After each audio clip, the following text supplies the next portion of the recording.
شبه الکترونی بعد از آن می‌داریم به همون قسمی که میتونیم از اونجا ما کتاب رو میکوبیم.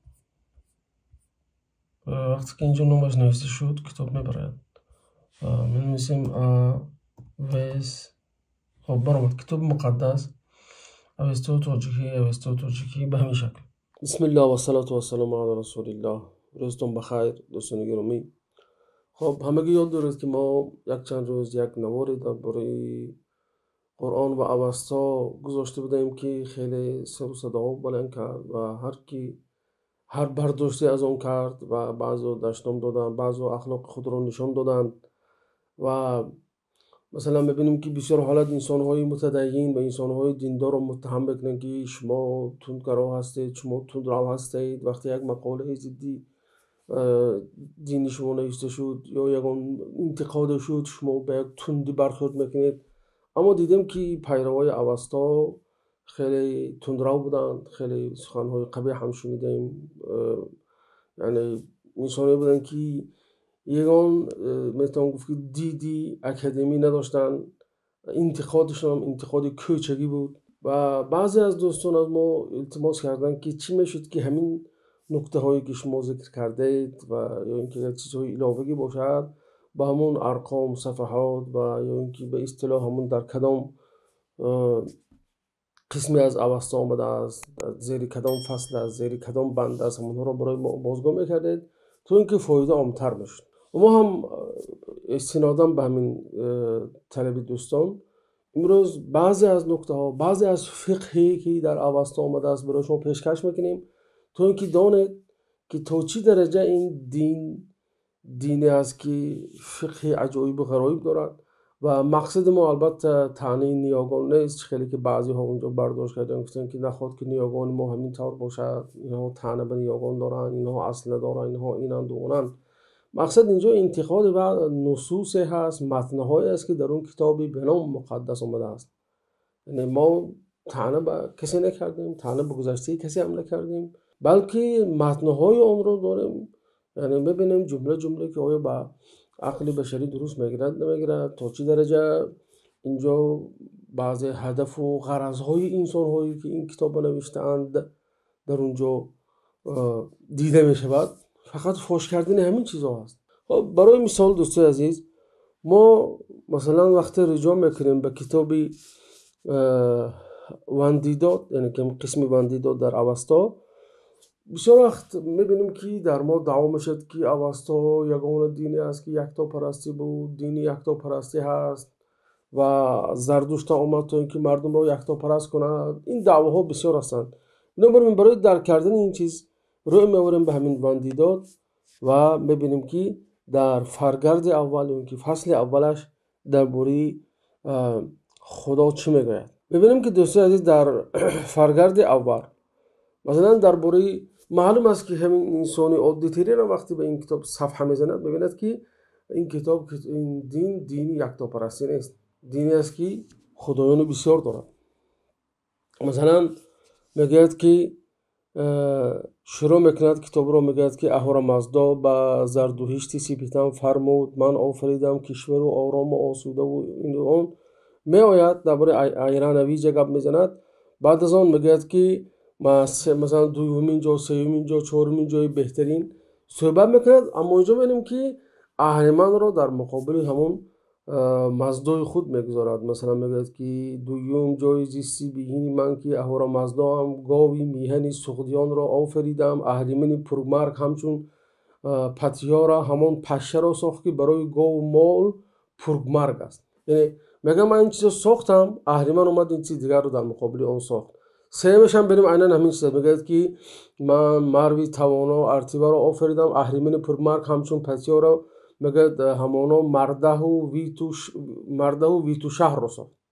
یعنی ببینید کجا این دیگه یکتا پرستی است؟ مادامی که مزدا نیروی و قوتی ندارد که با اهریمن لجام زند، هر چی که مزدا می آفرد در مقابل اون اهریمن چیزی می آفرد، مگر میشود این دین رو دین یکتا پرستی گفت؟ و همین مثال بسیار از غیر از این دوستی از وقتی ورق میزنیم اینجا درباره تا میترا و انهیتو نیز آوردگی هستند. بنابراین دعوای اینکه که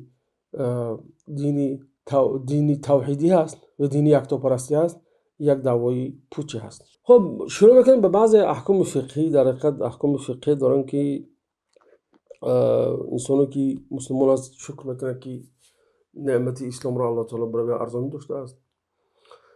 در فرگرد 3 در جمله 14 میگه که مرده را، یعنی که جسد مرده را نباید هیچ کس تنها ببرد که چی کسی مرده را تنها برده نسوش، یعنی که همون روان ناپاک مرده از چشم و بینی، از زبان و پیشانی، از نیمور و چور و حتک نشین سر کند و درآید و آلوده و ناپاکش سازد، پس آن او، یعنی که هر که مرده را تنها میبرد همیشه به جاویدانی آلوده میماند. یعنی وای انسان هیچ وقت پاکی را نخواهد دید. فقط گناهش چی است؟ جرمش چی است؟ بیچاره مرده را تنها برده است. این یکی از همین فقه هایی که در چی آمده است در کتاب همین بندی دادی اوستا. یا اینکه انسانی که مرده گورندگی است، یا اینکه سگ مرده گورندگی است، میگه که در بند 36 در فرگرد 3 میگه که در این زمین آن رو که مرده‌ای، اینکه مرداری سگ و مرداری آدمی را گورانده 1 سال آزیگر از خاکش بیرون نیاورده است، کیفرش چیست؟ یعنی جزاش چیست؟ پس اهورامزدا گفت که باید که 500 شلاق اسب بخورد و 500 شلاق چرمین آبدار. یعنی که یک انسانی که انسان گور کرده است جزاش این است که باید که 500 شلاق خورد. یعنی به همین شکل. یا اینکه میگه که اگر گور کرده باشد و در دام 1 سال بیرون نآورده باشد، میگه که باید که 1000 ضربه قمچینی اسب بخورد، 1000 شنگینه چرمین آبدار بخورد. این که در حقیقت جای تعجب است. یعنی که یک دینی که امروز چنان جلو بدن که انسان دوستی هست، حقوق زن هست، تالرانت هست، فلان است، بسمدان است، یعنی به یک گناه مثلا انسان 500 شلاق میزنه که شاید که در دنیا یگان دینه نباشد که به این شکل نسبت پیروان خودش بیرحمی را نشان دهد. ما که درباره همون مرده گپ میزنیم برادر عزیز، در بخش سومش بندی 10 میگوید که چون تابستان سپری شود و زمستان فرا رسد مزداپرستان باید چی کنند؟ میگوید که در جواب هر خانه و هر کوی باید 3 کده برای نگهداری مردگان بسازند. یعنی که یک جای سازند که در اونجا مرده نگه داشته شود. چرا؟ ببینید چقدر احکامای مشقت بار است. در حقیقت وقتی که اسلام میبینیم، نعمت اسلام میبینیم، به خدا شکر میکنیم که اینقدر دینی آسان، اینقدر دینه که به حیات اجتماعی ما و اقتصادی و سیاسی ما خیلی سازگار است. ببینید هر زمستان باید یک نوع سازند تا اینکه در اونجا مرده هاشون نگهداری شود. میگه که بزرگی این کده ها تا چی اندازه باشد؟ میگه که بزرگی آن سری برافراشته پاهای کشیده و دستهای گشوده را نیازارد. بعد میگه که باید مرده را 2 شب یا 3 شب یا 1 ماه در اونجا نگه دارند تا بدون هنگام، یعنی تا که باید مرده در اونجا نگه داشته شود تا بدون هنگام که پرندگان به پرواز درآیند، گیاهان برویند، سیلاب ها روان شوند و باد بهاری آبهای روی زمین را بیخوش کنند. یعنی وقتی که مردهش مرد، انسان زمستان به سبب اون که پرنده نیست، لاشخوران هستند، کرگس ها هستند، اونا مجبورن که مرده های خودشون زمستان در یک جای نگه دارن، وقتی بهار شد بند ببرن در دخمه های خودشون بگذارن. یعنی چقدر وزنی است، چقدر یک دینی است که در حقیقت عقل انسانی قبول کردنش مشکل است. میگه که پس همین که پرندگان به پرواز در آمدند، گیاهان رستند، سیلاب ها روان شدند و باد بهار آبهای روی زمین را خشکانید، مزداپرستان، یعنی که همین چیزها زردشتا، باید تن مرده را در دخمه در آفتاب بگذارند. بعد اینجا جزای آنها رو میگه که اگر 1 سال گذشته همین کارو نکردند، میگه که هرگاه مزداپرستان تا 1 سال تن مرده را در دخمه در آفتاب نگذارند، همان پادافری کسی که اشوانه را میکشد سزاوار آنها خواهد بود. یعنی که جزای هم آدم به همین شکل میشود.